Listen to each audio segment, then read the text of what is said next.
मेरे कमरे में मेरी इजाजत के बगैर कौन गया था? शबाब, और किसकी हिम्मत हुई मेरे बेटे को हाथ लगाने की? हम उसकी सगी फूफियां हैं। आप उस 2 टके की आया को अहमियत दे रही हैं। मैं उस औरत पे तुम दोनों से ज्यादा भरोसा करती हूँ। वो कभी भी हवा में तीर नहीं चलाती है। मैं भी देखती हूँ कौन किसकी छुट्टी कराता है। जिनके हाथ खून से रंगे हो ना, उन पे ऐसी बातें जेब नहीं देती। मैं मौत से लड़कर वापस आई हूँ तो सिर्फ तुम्हारे लिए। अब हार। ड्रामा सीरियल डाई ने एक नया मोड़ ले लिया है और बिल्कुल इंटरेस्टिंग मोड़ ले लिया है। यहाँ वो मोड़ आ चुका है जहाँ जिस मोड़ का इंतज़ार सभी को था। और जैसे कि निहाल एक बहुत ही कमज़ोर इंसान थी, उसको जिस तरह जब चाहा उसको इस्तेमाल किया गया, खिलौने की तरह वो इस्तेमाल होती रही। लेकिन अब वो वक्त आ चुका है जब वो अपना बदला हर एक से गिन गिन के लेगी। निहाल पहुँच चुकी है अपने ही ससुराल में, खुद ही अपने ही बच्चे की आया बनकर।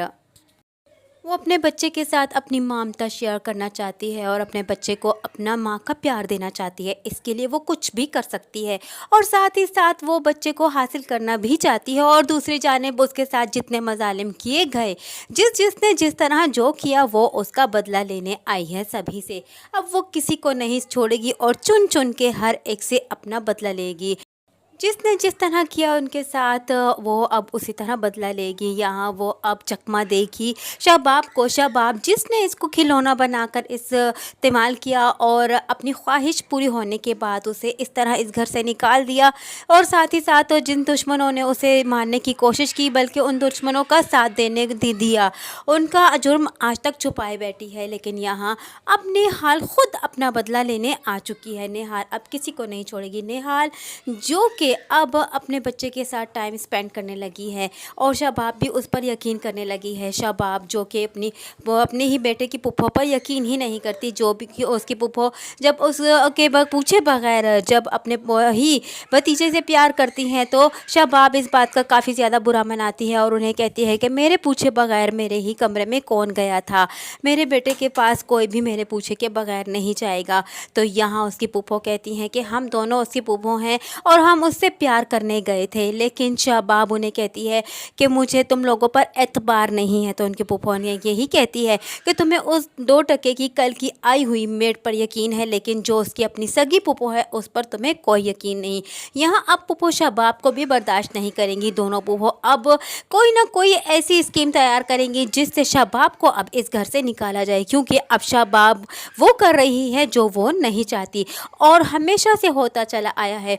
जो उनकी खिलाफ वर्जी करता है, जो उनकी किए पर नहीं चलता, जो उन्हें नीचे दिखाने की कोशिश करता है, वो उसको ख़त्म कर डालते हैं। अब यहाँ बारी आ चुकी है शबाब की। शबाब जिसने उनका जुर्म आज तक छुपाए बैठी थी, लेकिन अब शबाब को वो नहीं छोड़ेंगी।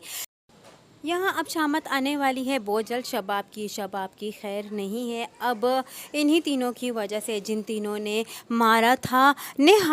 यहाँ निहाल अपने ही रूम में सोई होती है कि इतने में अचानक फिर से उसे वही ख्वाब आ जाते हैं जो उस पर मज़ालिम ढाए गए कि अचानक डर कर वो उठ जाती है।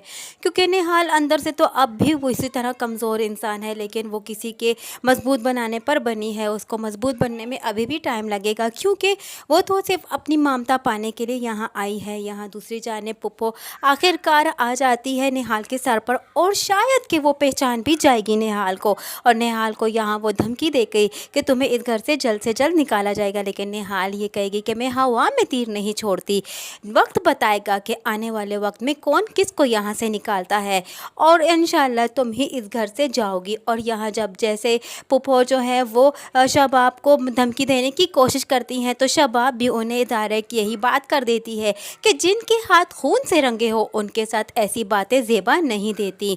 शबाब इनको बात बात पर यही जताती है कि वो उनके सारे जराइम को जानती है, लेकिन वो खामोश है और अगर वो चाहे तो इनके सारे जवाहर शाह के सामने रख सकती है। इसी डर से वो खामोश हो जाती हैं। लेकिन अब जल्द से जल्द इस घर से निकालने का उसको भी बंदोबस्त किया जाएगा, जैसे कि निहाल का किया गया। लेकिन यहाँ तो ये नहीं जानते कि निहाल एक मजबूत लड़की बनकर आ चुकी है। निहाल अब जब डर जाती है ख्वाब में तो वो अपने आप से यही वादा करती है और यही सोचती है कि मैंने अपनी दोबारा ज़िंदगी पाई है, नई ज़िंदगी पाई है, मौत से लड़कर मैं वापस आई हूँ, लेकिन अब मैं नहीं डरूँगी और मैं अपना बदला हर एक से लेकर रहूँगी और जिसकी खातिर मैं इस घर में आई हूँ वो उसे अपने साथ लेकर ज़रूर जाऊँगी। अब निहाल सबको बताएगी कि मज़ालिम किसी के साथ ढाना तो आसान होता है, लेकिन जब जिस पर मज़ालिम ढाए जाएं आखिरकार वो मजबूत बनकर रह जाता है। आने वाली नई एपिसोड बहुत ज़्यादा इंटरेस्टिंग होने वाली है। अब निहाल अपना बदला ज़रूर लेगी सभी से और सभी को ये बताएगी कि कौन किसके साथ क्या कर सकता है किसी वक्त भी, और किसका मकाम किसी वक्त भी ऊंचा हो सकता है और कोई भी अपने मकाम से किसी वक्त नीचे गिर सकता है। लेकिन आने वाली नई एपिसोड में ज़वार शाह का क्या किरदार होगा जब वो ये जानेगा कि निहाल ही असल माँ है और निहाल ही अब इस कदर स्ट्रॉन्ग बनकर आ चुकी है कि ज़वार शाह भी अब निहाल का मुकाबला नहीं कर सकता। अब सभी को सभी का होने जा रहा है अंजाम बहुत बुरा। यही सब कुछ जानने के लिए जुड़े रहिए अनाया रिव्यू के साथ। और अगर आप इस ड्रामे के अलावा किसी दूसरे ड्रामे के प्रोमोस या स्टोरीज़ को सुनना चाहते हैं तो आप हमें कमेंट बॉक्स में लिखकर ज़रूर बताइए, हम आपकी राय पर अमल करेंगे। और जैसा प्यार आपने हमें ड्रामा विद सदफ को दिया था वैसा ही प्यार हम इसी चैनल के साथ चाहेंगे, क्योंकि ड्रामा विद सदफ के साथ बहुत बुरा हो चुका है, वो अब ख़त्म हो चुका है। इसलिए अब हम अपने सब्सक्राइबर से यही रिक्वेस्ट करते हैं कि हमें फिर से वो प्यार दिया जाए और फिर से हम अपना मकाम बना सकें। इसलिए हमें अपने सब्सक्राइबर्स की भरपूर साथ की ज़रूरत है। इसलिए हमारे चैनल को जल्द से जल्द सब्सक्राइब करें और हमारे सब्सक्राइबर पूरे हो जाए, और ताकि हम फिर से वही मकाम हासिल करें जिस मकाम पर हम थे। और आपकी मोटिवेशन से ही हम मज़ीद अपने रिव्यू को अच्छा करने की कोशिश करते रहते हैं। आपका मोटिवेशन हमें काफ़ी ज़्यादा तसल्ली देता है और हमें हिम्मत देता है। इसलिए आप हमें ज़रूर मोटिवेशन दिए और हमारे चैनल को ज़रूर लाइक और सब्सक्राइब करते हुए जाइएगा।